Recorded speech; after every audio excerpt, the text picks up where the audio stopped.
Bonjour, je voudrais raconter dans cette vidéo la vie et la conversion du père Marie-Alphonse Ratisbonne. Et à cette occasion, je voudrais aborder toute une série de problèmes théologiques qui sont posés par le peuple d'Israël. Et d'abord, la première question qui se posera, c'est pourquoi est-ce que le pape François, en 2020, dit qu'il faut arrêter le prosélytisme envers le peuple hébreu? Et certains se sont offusqués en disant « Alors donc, on n'a plus à annoncer l'évangile aux Juifs ?» Je crois que cette histoire permettra de bien distinguer ce que c'est que le prosélytisme et la différence qu'il y a avec l'annonce de l'Évangile. Et puis, d'autre part, je pense que tout dans la conversion du père Ratisbonne est symbolique, significatif. Ça veut dire qu'il raconte des choses concernant la façon dont Dieu, vers la fin du monde, se révélera à son peuple, le peuple d'où il est né selon la chair. Il y a en effet une prophétie d'Israël, un mystère d'Israël, quelque chose qui continue jusqu'à maintenant et qui continuera jusqu'à la fin du monde, auquel il faut absolument prêter attention. Alors, qui est Alphonse Ratisbonne? D'abord, il est le 9e et dernier enfant d'une famille de riches banquiers originaires d'Alsace. C'est une famille telle qu'on la caricaturait à cette époque-là, quand c'était une famille juive. Ça veut dire qu'à la fois, ils avaient un pied dans la banque et en même temps, c'était des gens très cultivés, au point que le grand-père d'Alphonse est le philanthrope et homme politique Serf Ber, qui est connu à cette époque-là.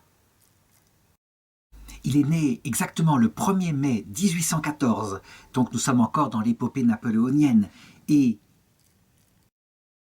il écrira lui-même beaucoup plus tard, en racontant sa conversion et en décrivant sa famille, « Ma famille était assez connue, car elle était riche et elle faisait du bien autour d'elle. À ces titres, elle tenait depuis longtemps le premier rang en Alsace. » Son père s'appelle Auguste Ratisbonne et c'est un notable, oui, véritablement, on peut le dire, un notable, y compris auprès de la communauté juive, puisqu'il est président du consistoire, ça veut dire de l'assemblée qui a été créée par Napoléon afin d'organiser le judaïsme en France. Il faut donc que ses coreligionnaires lui aient fait confiance. Et pourtant, il n'a aucune religion. Ça veut dire qu'il est juif, mais pas de religion. Il est juif de peuple, et c'est ainsi qu'il le vit. Pourtant, il traîne parfois, de temps en temps, ses enfants à la synagogue, ne serait-ce que par mondanité, afin qu'ils suivent quelques offices, puisque lui-même y est contraint de temps en temps. Sa philosophie, eh bien, c'est un petit peu celle du livre de Qoéleth, c'est profiter de la vie, dans une certaine droiture, évidemment, mais profiter de la vie. C'est ce qui compte avant tout. Et on le comprend. Je dirais, ce courant de Qoéleth est un courant qui dit qu'il faut certes se comporter avec une certaine vertu, mais le seul bonheur qui existe, c'est le bonheur sur terre. Très vite, alors qu'il a 4 ans, eh bien, il perd sa maman. Ce qui est d'ailleurs une perte terrible dans la famille, puisque elle avait cette espèce de volonté de communiquer à ses enfants quand même quelques principes moraux.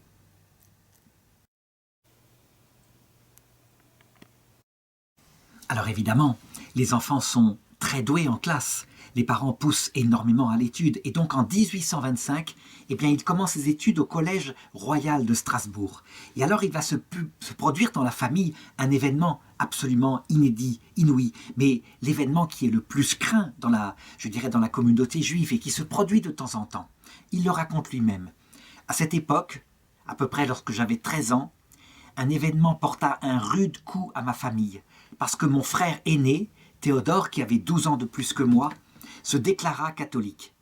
Et bientôt après, malgré les plus vives reproches et sollicitations, il se fit prêtre. Il commença à exercer son ministère dans la même ville, sous les yeux de ma famille. Cette conduite me révolta, et je pris en haine son habit et son caractère sacerdotal. Élevé au milieu des chrétiens, indifférents comme moi, la conversion de mon frère me fit croire au fanatisme des catholiques, et j'en eus horreur. On peut dire que ce qu'il vit là, lui, individuellement dans sa famille, eh bien, c'est ce qu'a ressenti le peuple juif lorsque, après la résurrection de Jésus, il y a commencé à y avoir énormément de conversions dans le peuple juif. 5000 la première fois, racontent les Actes des Apôtres. Et ce n'est pas étonnant, c'est tout à fait crédible. N'empêche que le peuple juif alors s'est resserré autour de sa foi et est entré en détestation devant cette dissidence qui, quelque part, était ressenti comme une destruction de ses racines antiques. Donc c'est très intéressant. Tout dans la vie d'Alphonse-Marie Ratisbonne raconte un petit peu l'histoire du peuple juif et ce qu'il a pu ressentir et pourquoi ensuite, afin de subsister, eh bien, en se resserrant sur sa culture, il a élaboré un Talmud qui interdit par exemple les mariages avec quelqu'un de non-juif. Il ne fallait pas que le peuple se dissolve dans des cultures étrangères et c'est ce qu'a vécu, en pleine figure, on pourrait dire ça, la famille Ratisbonne. À cette époque-là, son père aussi meurt, si bien que le tuteur, le soutien de la famille et surtout des enfants qui sont encore petits, devient leur oncle. Leur oncle, c'est pas n'importe qui et il le raconte, encore une fois, dans le livre où il a raconté sa vie.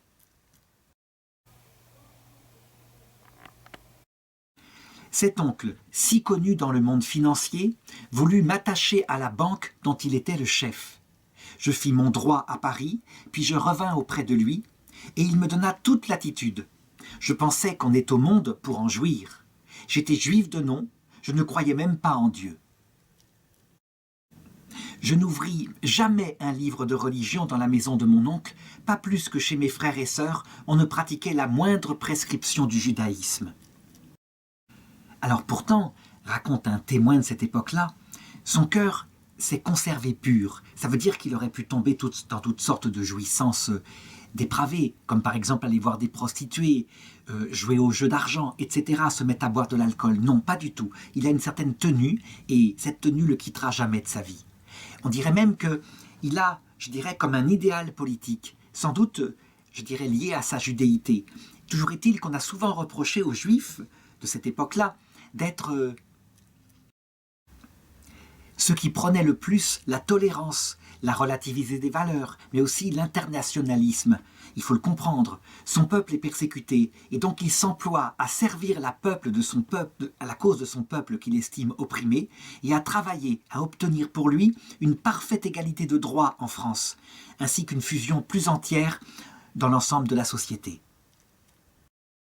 Alors certains se disent, mais ces juifs-là qui ne croient ni en Dieu ni en diable et qui s'occupent de construire la cité ici-bas, est-ce qu'ils sont encore des juifs?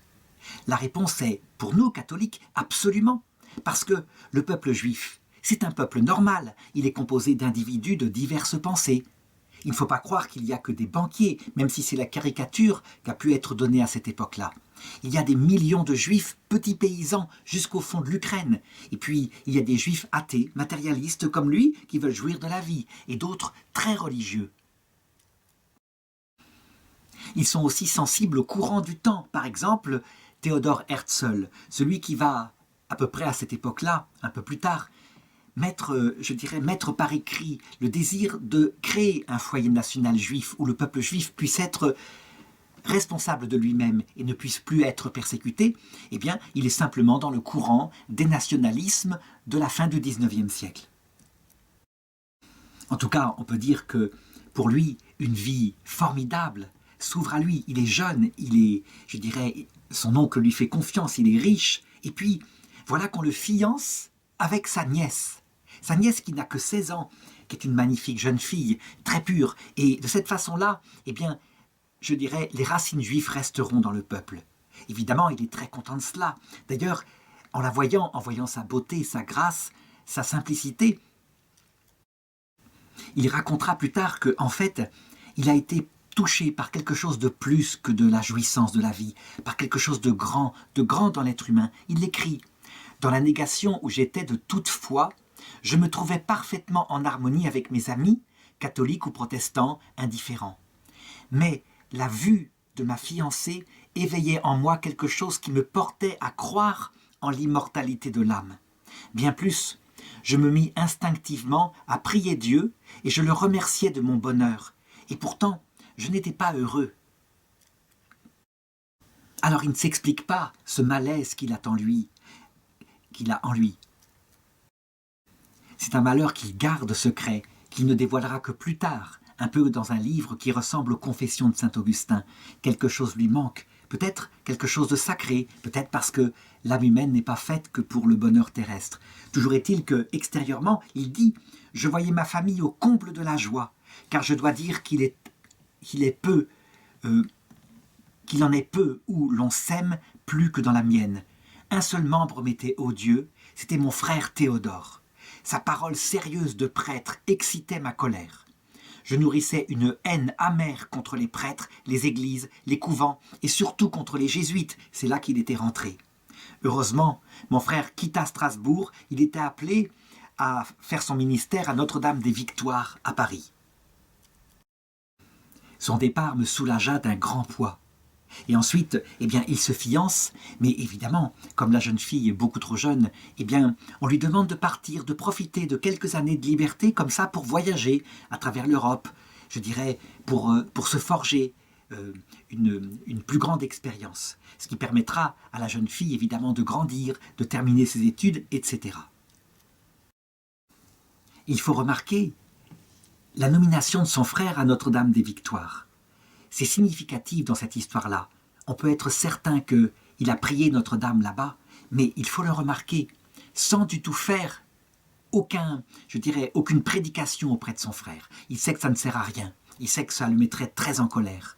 En réalité, on peut dire que Alphonse, pour le moment, ressemble un petit peu au frère de Joseph. Lorsque Joseph était devenu le vice-roi en Égypte et que eux venaient chercher du blé, ils ne le reconnaissaient pas. Rien à faire. Et pourtant, ils avaient des tas de signes. Joseph avait mis les frères par ordre de leur naissance, et même, ils comprenaient leur langue. Et on leur expliqua simplement qu'ils la comprenaient parce qu'ils avaient beaucoup voyagé. Ils ne saisirent jamais. Ça veut dire quoi? Eh bien que la conversion qui va se produire chez Marie-Alphonse Ratisbonne est une conversion qui manifestement vient de la puissance de Dieu au moment où Dieu le décide. Nous sommes donc maintenant le 9 décembre 1841 et il accepte de partir comme ça pour un voyage. Il part pour l'Orient et il commence ses étapes par l'Italie et en particulier par Naples. Et il raconte « Je passais 1 mois à Naples pour tout voir et tout écrire. Oh, que de blasphème dans mon journal !» En effet, je dirais, dès qu'il entre dans une église où il voit le style en plus italien très chargé, ça le fait ricaner, il parle des bondieuseries, il se moque. Il dit « Je n'avais aucune envie d'aller à Rome, malgré l'invitation de 2 amis. Comment suis-je allé à Rome? Je ne peux pas l'expliquer. »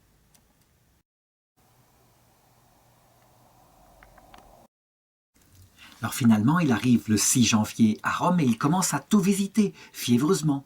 Il se balade partout, dans les grands monuments de la ville, qui sont non seulement antiques, mais qui sont des monuments de sa période catholique. Et alors qu'il se promène dans la rue, tout d'un coup, une voix l'interpelle. C'est un ancien camarade de classe lorsqu'il était à Strasbourg, étudiant. Il s'appelle Gustave de Bussière et c'est un protestant piétiste, donc très pieux, avec une présence de l'Esprit Saint. C'est ainsi qu'il pratique. Alors il l'invite à venir à sa maison, ce qu'il accepte tout à fait. Et là, il y rencontre le frère aîné de Gustave qui s'appelle Théodore de Bussière et qui, pour sa part, s'est fait catholique. Alors rien qu'à l'idée qu'il s'est fait catholique, ça suscite en lui une véritable répulsion. On sait à quel point il n'a pas supporté la conversion de son frère. Et donc il dit « C'en était assez pour m'inspirer une profonde antipathie. Cependant, comme Théodore s'était fait connaître par la publication de ses voyages en Orient, je lui exprimais mon intention de lui faire ma visite, bien afin qu'il lui raconte tout simplement où il était allé, où il faudrait aller lui-même, puisqu'il pensait poursuivre son voyage partout du côté de l'Afrique du Nord et de l'Asie. Et donc il s'est engagé bien imprudemment, d'ailleurs il le regrettera, mais puisque l'engagement est pris, il doit visiter Théodore. Alors en attendant, il continue de visiter Rome. Quelques jours plus tard, par exemple, il entre par hasard dans l'église Ara Coeli au Capitole. Et là, il y a une cérémonie qui est en train de commencer. Il s'agit du baptême de 2 Israélites. Et le bedeau qui est là l'invite, s'il le veut, à s'avancer, à s'asseoir, mais sans même savoir qui il est. Et lui, évidemment, devant l'idée même d'assister à cette chose-là, qui, quelque part, le répugne, il sort brutalement. Il visite aussi le ghetto de Rome, et il est stupéfait par l'état de misère et d'enfermement de ses frères israélites, et ça le scandalise encore un peu plus. Alors parce qu'il a encore du temps à Rome, il se souvient de sa visite qu'il doit faire à Théodore de Bussière, et puis il y va, à reculons. Et là, pour le coup, il faut se pencher sur le récit qu'en a fait Théodore de Bussière. Et il raconte « Je lui parle de mes courses dans Rome, il me fait part de ses diverses impressions, il me parle du ghetto qui avait rallumé sa haine contre le catholicisme. J'essaye de le raisonner, et lui, il répond qu'il est né juif, qu'il mourrait juif. Alors il me vient une idée, l'idée la plus extraordinaire, une idée que je considère comme venant du ciel, car les sages du monde l'auraient appelée une folie. Alors voilà ce que je lui dis. Puisque vous êtes un esprit si fort, promettez-moi de porter sur vous ce que je vais vous donner. Et Alphonse de répondre, quoi donc? Et je lui réponds simplement cette petite médaille, et je lui montre une médaille miraculeuse. Et alors, rien qu'à sa vue, il se rejette violemment en arrière. Et moi, continue Théodore, eh bien, je lui dis, mais d'après votre manière de voir, cela doit vous être parfaitement indifférent, et c'est me faire à moi un très grand plaisir. Alors Alphonse lui répond, qu'à cela ne tienne. Et il rit aux éclats, je veux au moins vous prouver qu'on a tort d'accuser les Juifs d'obstination. Et puis ensuite il continue ses plaisanteries, qui pour moi étaient des blasphèmes. Cependant, je lui avais passé au cou un ruban auquel mes petites filles venaient d'attacher la médaille bénite. Il me restait quelque chose de plus difficile encore à obtenir. Je voulais qu'il récitât le « Souviens-toi, ô Vierge Marie », la prière de Saint Bernard. Alors je ne peux manquer de la lire, tellement elle est connue, en tout cas par les anciennes générations. Souvenez-vous, ô très miséricordieuse Vierge Marie, qu'on n'a jamais entendu dire qu'aucun de ceux qui ont eu recours à votre protection, imploré votre assistance ou réclamé vos suffrages ait été abandonné de vous.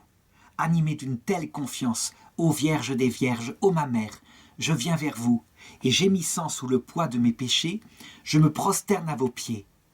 Ô Mère du Verbe incarné, ne méprisez pas mes prières, mais écoutez-les favorablement et daignez les exaucer. Amen.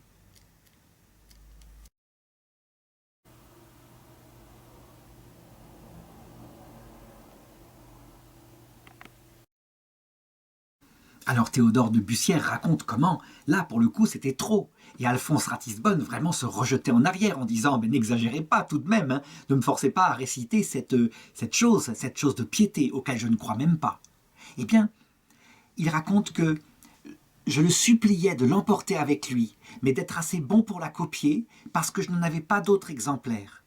Alors, il eut un mouvement d'humeur et d'ironie, et il répondit « Soit, je l'écrirai, et vous aurez ma copie, et je garderai la vôtre. » Alors Alphonse sort de la maison, un petit peu à la fois agacé et amusé, et puis il décide d'aller au spectacle, et puis quand même, de retour à son hôtel, de faire ce qu'il avait promis, donc il se met à recopier la prière, et puis il s'endort. Et pendant ce temps, évidemment, Théodore de Bussière, il a mis toute sa famille en prière, tous ses amis, parce qu'il veut obtenir de la Vierge de Notre-Dame des Victoires, en particulier la conversion d'Alphonse Ratisbonne. Et alors le lendemain, comme il l'avait promis, il repasse chez M. de Bussière pour lui rendre sa prière. Mais il veut passer en coup de vent, bien sûr, la plaisanterie a suffisamment duré. Alors voilà ce que raconte M. de Bussière.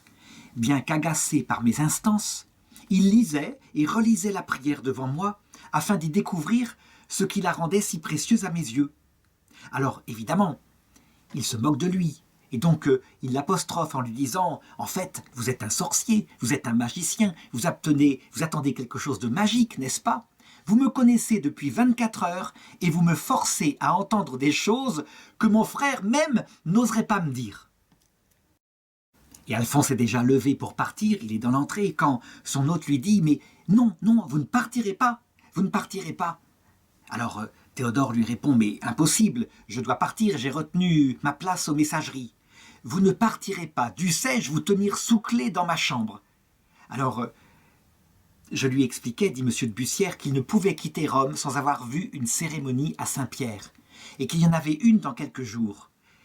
Et finalement, Alphonse accepte et il annule sa réservation. Cependant, il sort de là passablement énervé. On pourrait dire qu'on a affaire ici avec le zèle intempestif, mais venant de son amour, évidemment. On a affaire à ce qu'on appelle tout proche du prosélytisme. Ça veut dire que l'évangélisation, c'est un petit peu ce que fait son frère aîné. Ça veut dire qu'il est lui-même, et puis il pense que son comportement, plein d'amour, suffira à parler de Dieu à son petit frère. Là, au contraire, M. de Bussière, il force les choses, il exagère les choses, il les pousse très très loin. Alors, la limite entre l'évangélisation et, je dirais, le prosélytisme, c'est que le prosélytisme, le vrai, c'est quand en plus on fait des menaces de damnation en disant « vous avez maintenant entendu parler du message, donc si vous ne vous convertissez pas, vous irez en enfer ». On peut même parfois, pourquoi pas, ça s'est vu en Afrique, dans les pays très pauvres, promettre de l'argent. Et le pape François le dit, nous ne devons pas faire de prosélytisme envers nos frères juifs, et d'ailleurs envers personne. Le prosélytisme est une chose aberrante.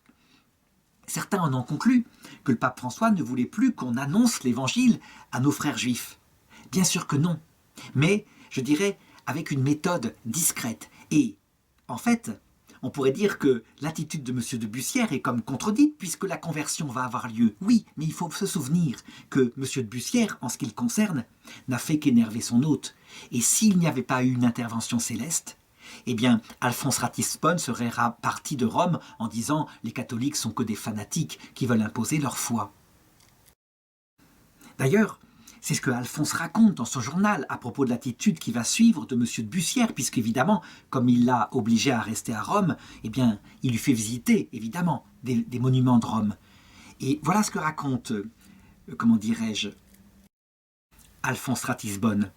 Théodore de Bussière amenait si naïvement les questions religieuses, il insistait avec tant d'ardeur que je me disais « si quelque chose peut m'éloigner de la religion, c'est bien l'insistance qu'il a eue à me convertir. » Et à un moment donné, en passant devant la Scala Santa, l'escalier que Jésus a gravi selon la tradition au cours de sa passion, eh bien, M. de Bussière fut pris d'enthousiasme, il se lève dans sa voiture et s'écrie « Salut, saint escalier !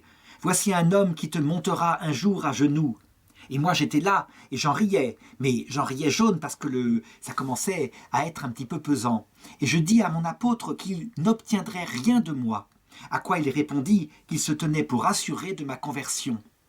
En ce cas, 2 miracles seraient nécessaires, un pour me convaincre, l'autre pour me décider. Alors, évidemment, il reprend son calme, et puis ils vont ailleurs, et le 20 janvier, vers midi, Alphonse se rend dans un café, place d'Espagne, et il lit des journaux. Et là, il y rencontre 2 Alsaciens qu'il connaissait, l'un est juif et l'autre protestant, et ils se mettent à parler de Paris, d'art, de politique, de choses futiles, et il se met même à les inviter au fait de son mariage qui aura lieu sans doute dans 1 ou 2 ans avec sa jeune fiancée de 16 ans. Et alors, Alphonse raconte, si à ce moment précis, un 3e interlocuteur m'avait dit « Alphonse, dans un quart d'heure, tu adoreras Jésus-Christ, ton Dieu et ton Sauveur, et tu te frapperas la poitrine aux pieds d'un prêtre, dans une maison de jésuites, où tu passeras le carnaval pour te préparer au baptême, prêt à t'immoler pour la foi catholique, j'aurais jugé cet homme complètement fou. » Et le récit d'Alphonse continue. En sortant du café, voilà que j'aperçois M. de Bussière qui m'invite à monter dans sa voiture. Le temps était magnifique, alors j'acceptais avec plaisir. Il me demande la permission de s'arrêter quelques minutes à Saint-André, d'El Fratre, et il me propose de l'attendre dans la voiture. Et moi je lui réponds que je préfère descendre pour voir cette petite église. On y faisait des préparatifs funéraires. En effet, c'était un des amis, le comte de La Ferronnays, qui était mort subitement. Et c'est pour cela que, d'ailleurs, hier, M. de la Bussière avait paru assez triste. Alors, M. de la Bussière me quitte, et il me dit « ce sera l'affaire de 2 minutes. » L'église de Saint-André est petite, pauvre et déserte. Il n'y a aucun objet d'art qui attire mon attention. Et je promène machinalement mon regard autour de moi, sans m'arrêter à aucune pensée. Je me souviens seulement d'un chien noir qui sautait et bondissait devant mes pas. Tout dans cette scène est significatif. Ça veut dire que, dans quelques secondes, Alphonse Ratisbonne va devenir catholique, mais que le bâtiment, la beauté des bâtiments n'y sont pour rien. Pourtant, M. de Bussière a essayé de lui montrer la grandeur de la civilisation chrétienne à travers la visite de Rome. C'est dans une pauvre petite église consacrée à Saint-André que va avoir lieu sa conversion. Toujours est-il que, raconte Alphonse, bientôt, je ne vis plus rien, ou plutôt, ô mon Dieu, je vis une seule chose. Comment sera-t-il possible d'en parler? Oh non, la parole humaine ne doit point essayer d'exprimer ce qui est inexprimable. J'étais là, prosterné, baigné dans mes larmes, le cœur hors de moi-même. La suite, c'est Monsieur de Bussière qui la raconte. En rentrant dans l'église, je découvre Monsieur Ratisbonne agenouillé devant la chapelle Saint-Michel et de Saint-Raphaël, dans l'attitude d'un profond recueillement. Donc il faut remarquer, Saint-Michel, c'est l'archange, Saint-Raphaël aussi, un autre archange, qui a guéri le peuple juif, en tout cas le petit Tobie et sa future femme qui s'appelait Sarah et qui était attaquée par toutes sortes de malheurs et de démons. Donc ces deux archanges d'Israël, c'est dans cette chapelle-là qu'ils le trouvent à genoux.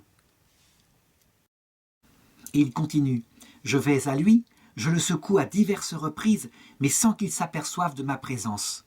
Enfin, relevant vers moi son visage baigné de larmes, il joint les mains et me dit « Oh, que ce monsieur a prié pour moi !»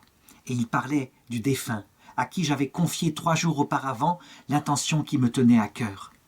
Et il m'avait répondu « S'il dit le mémorare, vous le tenez, et bien d'autres avec lui. » Alors Monsieur de Bussière, qui est tout surpris, qui est stupéfait par cette histoire, lui dit « Mais où voulez-vous aller maintenant ?» Et il me répond « Où vous voudrez. Après ce que j'ai vu, j'obéis. » Et moi, Monsieur de la Bussière continue, combien j'étais heureux. Quelle plénitude de grâce et de bonheur pour moi.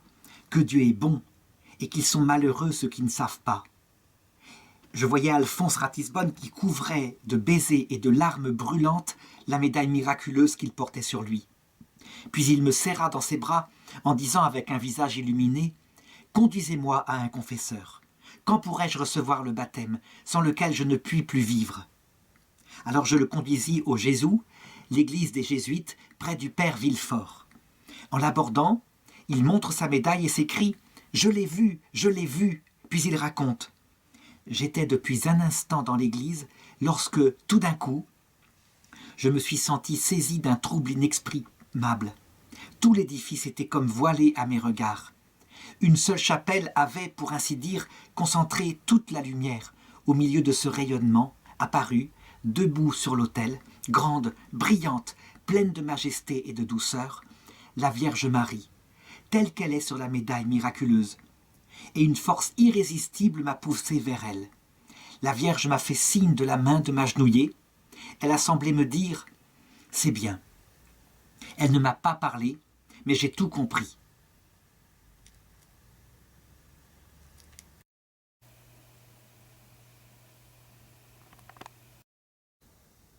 Et là, eh bien, il reste seul avec le prêtre et il lui déclare qu'il veut tout de suite être chrétien, tout de suite être baptisé.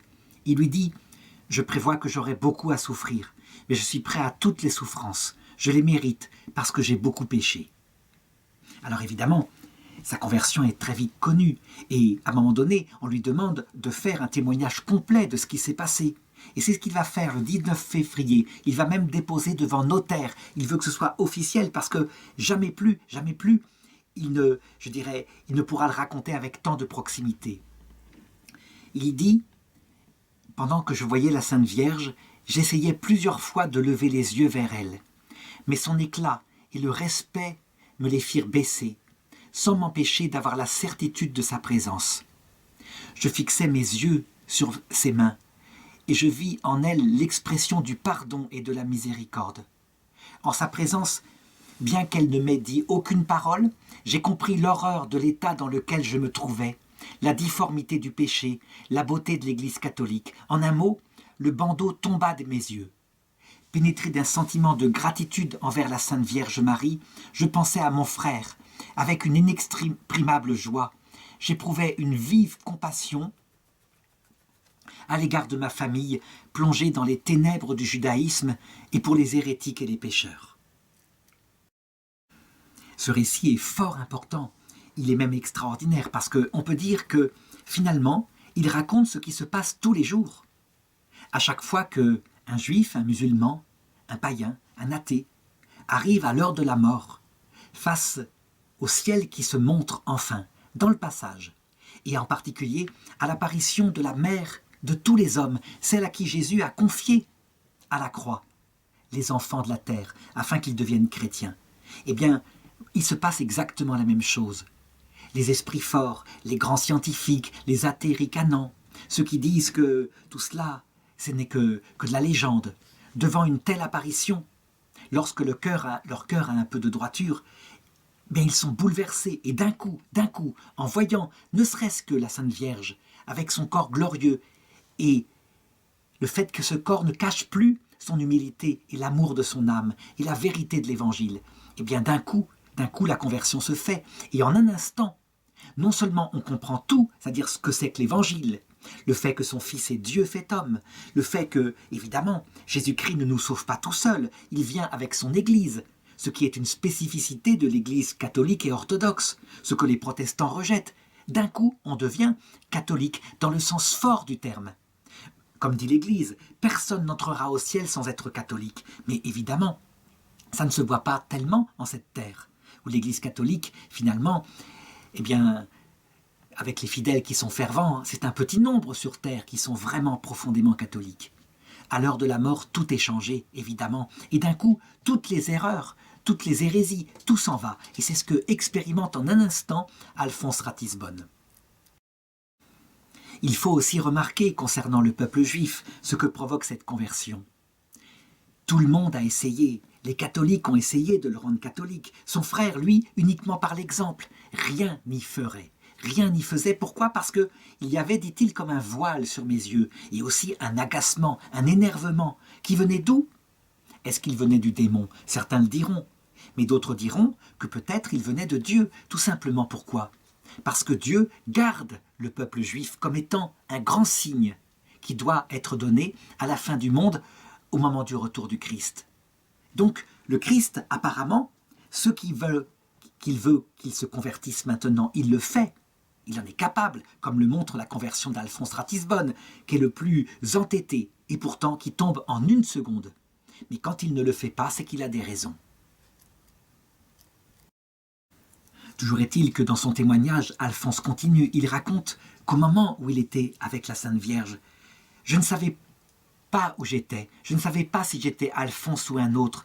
J'éprouvais un si total changement que je me croyais un autre moi-même. Je cherchais à me retrouver et je ne me retrouvais pas. La joie la plus ardente éclata au fond de mon âme.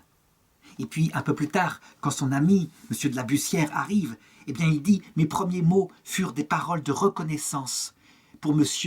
Lafeuronnet, qui était décédé quelque temps avant et qui faisait partie de l'archiconfrérie de Notre-Dame des Victoires. Je savais d'une certaine matière que M. de Lafeuronnet avait prié pour moi. »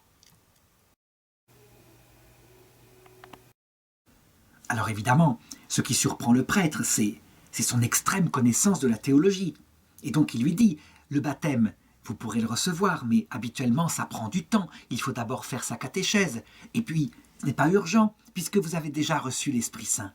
Cependant, il s'étonne et il lui demande comment se fait-il qu'il a appris ces vérités, puisqu'il est avéré que jamais il n'a ouvert un livre de religion, que jamais il n'a lu une seule page de la Bible, et que le dogme du péché originel, totalement oublié ou nié par les Juifs de nos jours, il n'en a jamais entendu parler.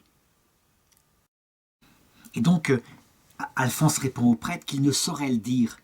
Tout ce qu'il sait, c'est qu'en entrant dans l'église, il ignorait tout, et qu'en sortant, il voyait clair. On peut se référer, pour comprendre un peu ce qui s'est passé, au récit de la conversion de saint Paul. C'est un peu analogue. Il voit cette grande lumière, c'est le Christ. Et puis, il raconte que le Christ lui a dit « Pourquoi regimbes-tu contre l'aiguillon ?» Ça veut dire que probablement avant, comme Alphonse Ratisbonne, tout en étant mondainement heureux, sûr de lui, etc., quelque chose l'attirait vers le sacré. Et il prétendait avec ses amis, il aurait prétendu en le jurant que ce n'était pas vrai, qu'il n'avait pas besoin de ces choses-là, que c'était des choses pour les petites bonnes femmes pieuses, etc. Non, un aiguillon l'attirait vers le sacré, et c'est pareil pour Alphonse. Toujours est-il qu'il dit « Tout ce que je peux dire, c'est qu'au moment du geste, le bandeau tomba de mes yeux. Non pas d'ailleurs un seul bandeau, mais toute la multitude des bandeaux qui m'avaient enveloppé. Ils disparurent successivement et rapidement, comme la neige et la boue et la glace sous l'action du soleil brûlant. Quand le texte de 2 Thessaloniciens raconte qu'au moment du retour du Christ, sa venue balayera l'Antéchrist comme un souffle. Eh bien, c'est un peu ça qui se passe. Quand on voit le corps glorieux du Christ, qui lui est Dieu fait homme, ou le corps glorieux de Marie, qui n'est qu'une petite femme, mais tout humble, et qui voit Dieu face à face, d'un coup, si son cœur est humble, on l'accepte de tout son cœur. Et si son cœur est orgueilleux, évidemment, certaines personnes sont capables de ricaner de tout leur cœur et de mépriser un tel amour et une telle humilité. Ce n'est pas le cas d'Alphonse, son cœur était resté pur. Alors, il répond aussi aux prêtres qui lui demandent d'attendre pour le baptême. Mais quoi? Les Juifs attendirent-ils que les apôtres attendirent-ils un délai? Les apôtres les baptisèrent immédiatement, c'est marqué dans les Actes des Apôtres, au chapitre 2. Et vous voulez m'ajourner après ce que j'ai entendu de la reine des apôtres? Alors évidemment, les prêtres en parlent entre eux, on sait que la discipline de l'Église demande un délai. Et ça se comprend, je l'ai dit, le baptême de l'Esprit Saint est déjà là, le baptême d'eau ne viendra que le ratifier. Mais en l'occurrence, c'est vrai, c'est une question cette histoire de délai, si bien que le très révérend père Rothman, qui est le général des Jésuites, dira d'Alphonse, le sens de la foi se manifestait en lui si intense et si efficace, qu'il lui faisait saisir, pénétrer et retenir tout ce qui lui était proposé. Et donc on peut dire que cette loi de l'Église, il faut d'ailleurs s'en souvenir, cette loi du baptême que souvent on retarde de 2 ans, elle est faite pour être transgressée, évidemment, mais il faut quelqu'un d'intelligent pour s'en rendre compte. Eh bien, finalement, la nouvelle va jusqu'au Vatican, et en peu de jours, on juge suffisamment instruit Alphonse, si bien que c'est carrément le cardinal vicaire du pape pour la ville de Rome qui fixe le jour du baptême au 31 janvier. Donc 10 jours plus tard, Alphonse passe au Jésus, donc chez les jésuites, les 3 jours qui précèdent, il se plaît à dire et à redire les paroles du rituel du baptême. Comme le cerf languit après les eaux vives, ainsi mon âme soupire après vous, mon Dieu. Alors, certains diront, mais il a vu la Sainte Vierge, il devrait parler que de la Sainte Vierge. Pourquoi est-ce qu'il ne parle que de Jésus? En fait, on a là la preuve que la prévention des protestants qui disent que les catholiques donnent trop de place à Marie, eh bien cette prévention est fausse. Marie emmène tous ceux qu'elle attire à elle, à son Fils, bien évidemment. C'est lui qui est Dieu. Et Marie ne vise qu'à une chose, se faire toute petite pour que Jésus soit mis en avant. Mais ce qui est stupéfiant, c'est que Jésus lui-même, qui est Dieu, n'aspire qu'à une chose, se faire tout petit pour mettre Marie en avant. Et donc le jour venu, le baptême aura lieu de manière solennelle avec le cardinal revêtu des ornements pontificaux et il lui pose la question « Que demandez-vous à l'Église de Dieu ?» Alphonse répond « Je demande la foi. » Que vous procure la foi? La foi me procure la vie éternelle. Quel nom voulez-vous porter? Et Alphonse répond « Marie. » Croyez-vous en Jésus-Christ? Oui, j'y crois. Et Alphonse racontera plus tard les sentiments de plénitude, de joie sensible qu'il éprouve dans le cœur. On peut dire que d'un coup, il est dans ce que sainte Thérèse d'Avila appelait la 4e demeure. Ça veut dire cette présence sensible, brûlante, amoureuse de Jésus et du ciel entier dans son cœur. Aussitôt après, le cardinal lui confère le sacrement de l'Eucharistie. Et puis la messe se déroule et il peut faire sa première communion. Alors on dira, mais quand même, c'est tout d'un coup. Oui, pour un adulte, c'est tout d'un coup. Et les grâces continuent de tomber sur Alphonse qui raconte que quand il a communié, à ce moment, j'eus non une vision, mais un sentiment très vif de la présence réelle de notre Seigneur. Alors évidemment, dans sa famille, la nouvelle est parvenue depuis longtemps. À cette époque-là, il y a des télégrammes. Et on veut empêcher le baptême, on pense que c'est une foucade, qu'il s'est simplement fait harponner. Eh bien lui, il leur répond.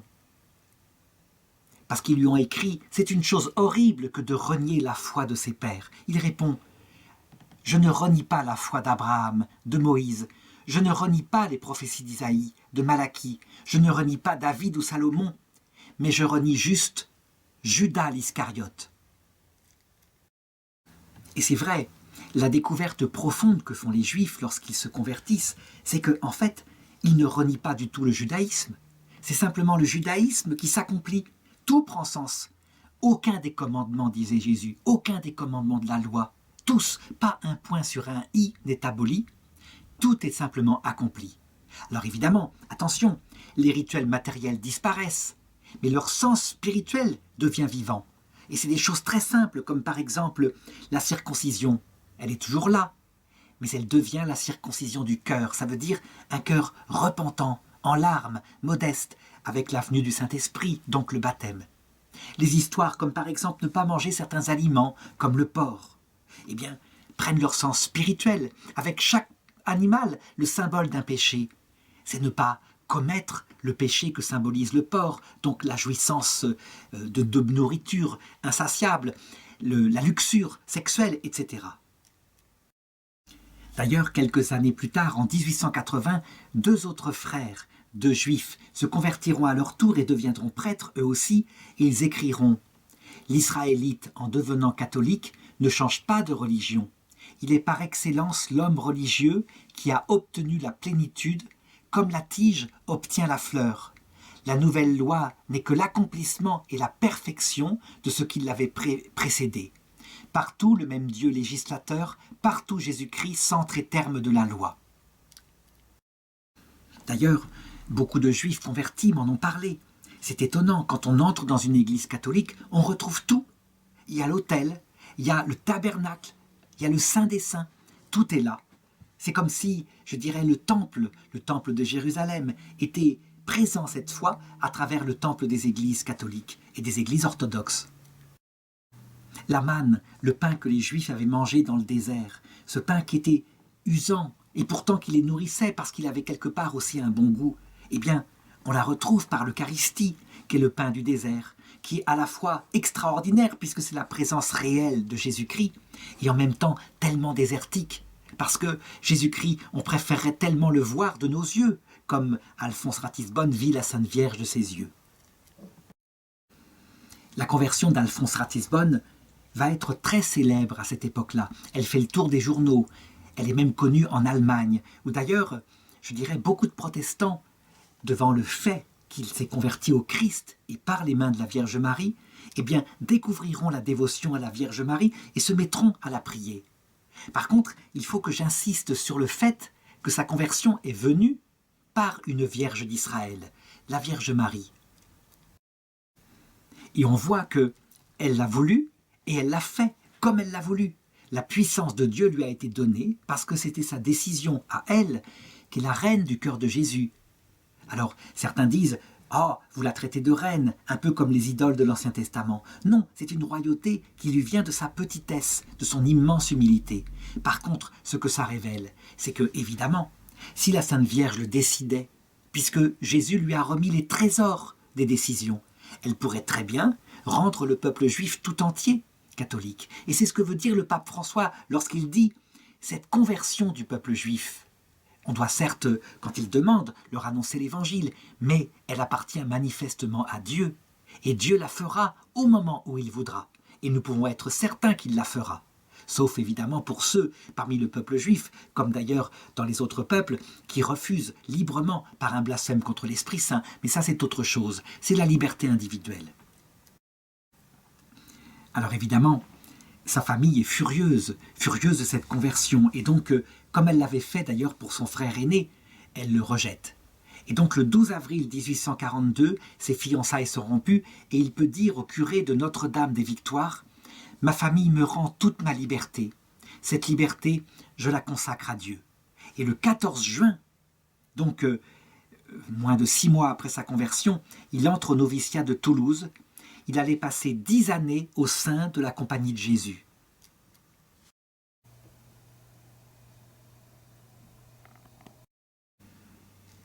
Son frère, quant à lui, est aussi stupéfait et il rend grâce à Notre-Dame des Victoires. Du coup, il est tellement, je dirais, surpris par cette conversion et par le bruit qu'elle a fait qu'il se rend à Rome et le pape accepte de le recevoir. Et il se met à lui parler, c'est le pape Grégoire XVI, il se met à lui parler de quelque chose qui le hante, quelque chose qu'il a envie de faire depuis très longtemps. Il voudrait, si c'était possible, consacrer son apostolat et sa vie aux brebis perdues d'Israël, donc à son peuple, tout simplement. Et le pape Grégoire XVI lui autorise. Si bien que Théodore va commencer à fonder à cet appel-là, à partir de cette période-là, diverses communautés, comme par exemple le catéchuménat pour les enfants israélites, mais aussi les Sœurs de Sion, puis à partir de 1847, alors que Alphonse lui a 33 ans, la congrégation des prêtres de Notre-Dame de Sion.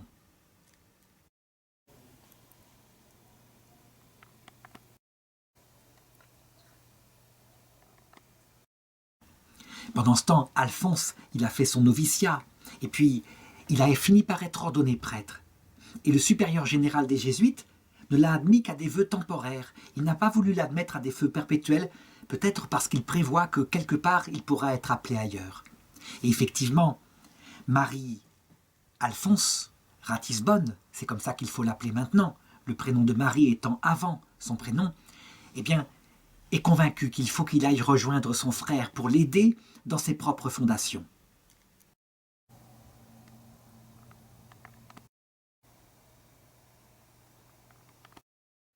Eh bien, le supérieur général des Jésuites, le père Rotan, accepte tout simplement de le libérer de ses vœux simples et donc en décembre 1852, il a maintenant 38 ans, eh bien, il entre dans les fondations de Théodore. Tout le reste de leur vie, ils vont la consacrer au peuple juif. Et ils vont avoir des conversions, mais encore une fois, il faut le constater, ils n'auront que des conversions individuelles, comme il y en a toujours eu au cours de l'histoire. Le peuple juif, en ce qui le concerne, ne se convertira pas. Et je dirais, toutes les œuvres qu'on peut entretenir, toutes ces œuvres si belles, motivées par l'Esprit Saint, si l'Esprit Saint ne le veut pas, il n'y a pas de conversion. On peut dire que Marie-Alphonse Ratisbonne peut le comprendre, lui qui a été dans cet état-là pendant des années, avec un énervement profond envers son frère Théodore. Tant que la Sainte Vierge n'avait pas envoyé la grâce, qui venait du Saint-Esprit, pour le toucher, il restait aveugle, un peu comme, je l'ai dit, le peuple juif ne reconnut Joseph, qui était le pharaon d'Égypte, comme étant leur sauveur, que le jour où il décida lui-même d'enlever sa coiffe d'Égyptien et de leur dire « Je suis Joseph, que vous avez vendu en Égypte ». Et eux, même là, devant une telle parole, ils en étaient stupéfaits, ils ne le croyaient pas, il a fallu qu'ils le répètent « Est-ce que mon père est vivant ?» Et là, à ce moment-là, ils l'ont cru, et il leur a bien dit « N'ayez pas peur, ce que vous avez fait, eh bien c'était pour que vous puissiez survivre. J'ai été certes vendu par vous en Égypte, mais si vous ne l'aviez pas fait, eh bien la famine aurait emporté tout le monde. »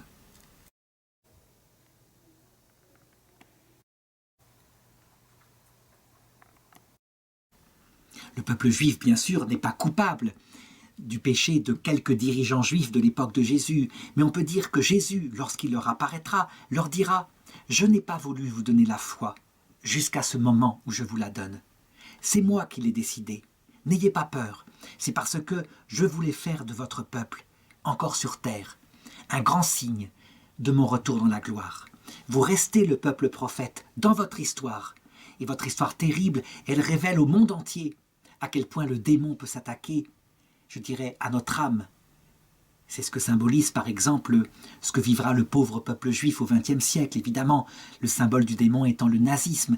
Et le peuple juif le vit à chaque fois dans sa chair. Il est un signe donné au monde perpétuellement, dans son histoire charnelle, de ce qui se passe dans l'histoire spirituelle des êtres humains, avec de vrais ennemis réels, que sont les démons, qui veulent nous entraîner loin de Dieu pour toujours.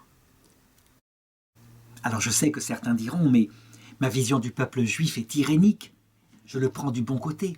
Non, il faut savoir aussi que le peuple juif étant un peuple comme tous les peuples, à part cette mission prophétique, il produit certes le Christ, et il le produira à la fin du monde. C'est par lui que le Christ reviendra.